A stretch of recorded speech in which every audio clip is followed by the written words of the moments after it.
welcome back to another week and another beautiful day. So today, for those of you who don't know me, my name is Billy Joe Summers, and I'm an outreach ministry leader at Come and See Friends Church. And we do God's Daily Dose Monday through Friday at noon. We want to welcome you all to come out. And we read a chapter a day, and we have an encouraging word.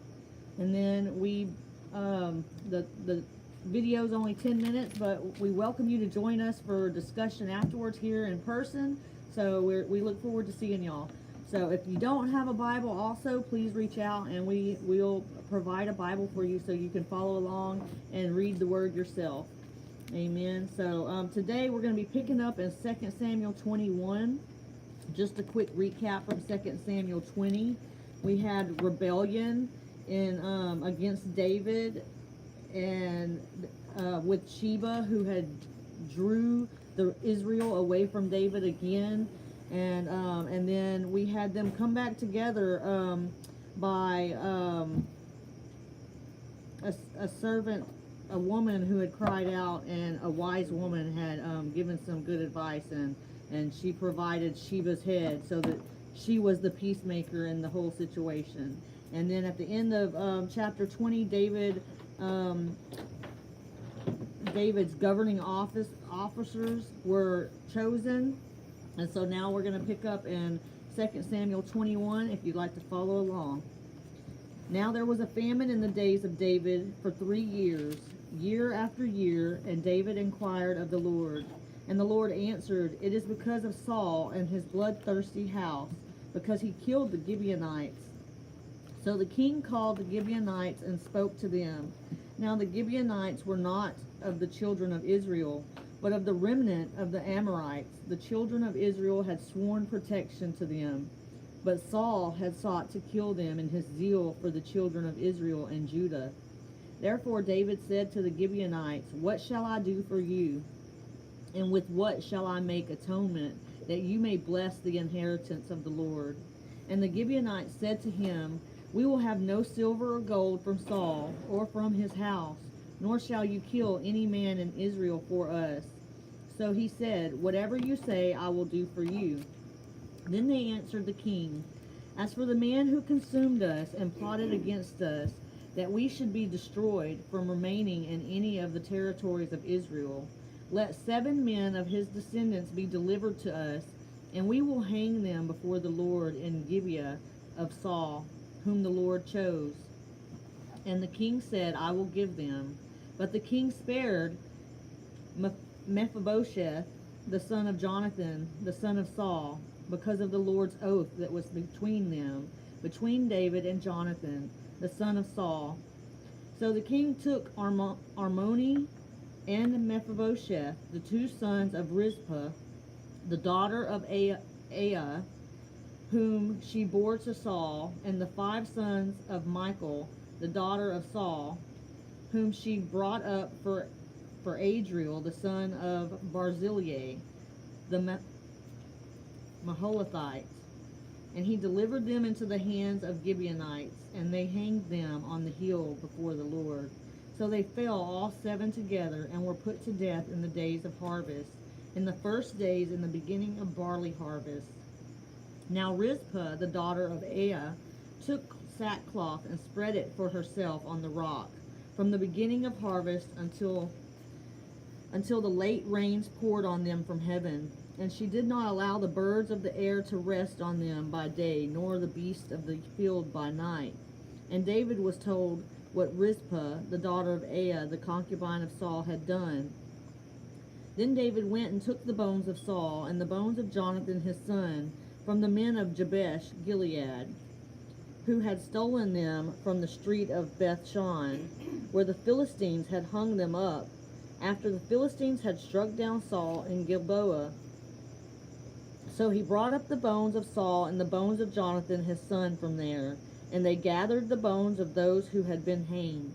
They buried the bones of Saul and Jonathan his son in the country of Benjamin in Zelah, in the tomb of Kish his father. So they performed all that the king commanded, and after that God heeded the prayer for the land. When the Philistines were at war again with Israel, David and his servants with him went down and fought against the Philistines, and David grew faint. Then Ishbi-Benob, who was one of the sons of the giant, the weight of whose bronze spear was 300 shekels, who was bearing a new sword, thought he could kill David. But Abishai, the son of Zeruiah, came to his aid and struck the Philistine and killed him. Then the men of David swore to him, saying, You shall go out no more with us to battle, lest you quench the lamp of Israel. Now it happened afterward that there was again a battle with the Philistine at Gob. Then Sibbechai the Hushathite killed Saph, who was one of the sons of the giant. Again there was war at Gob with the Philistines, where Elhanan, the son of Jar-Origim, the Bethlehemite, killed the brother of Goliath the Gittite, the shaft of whose spear was like a weaver's beam.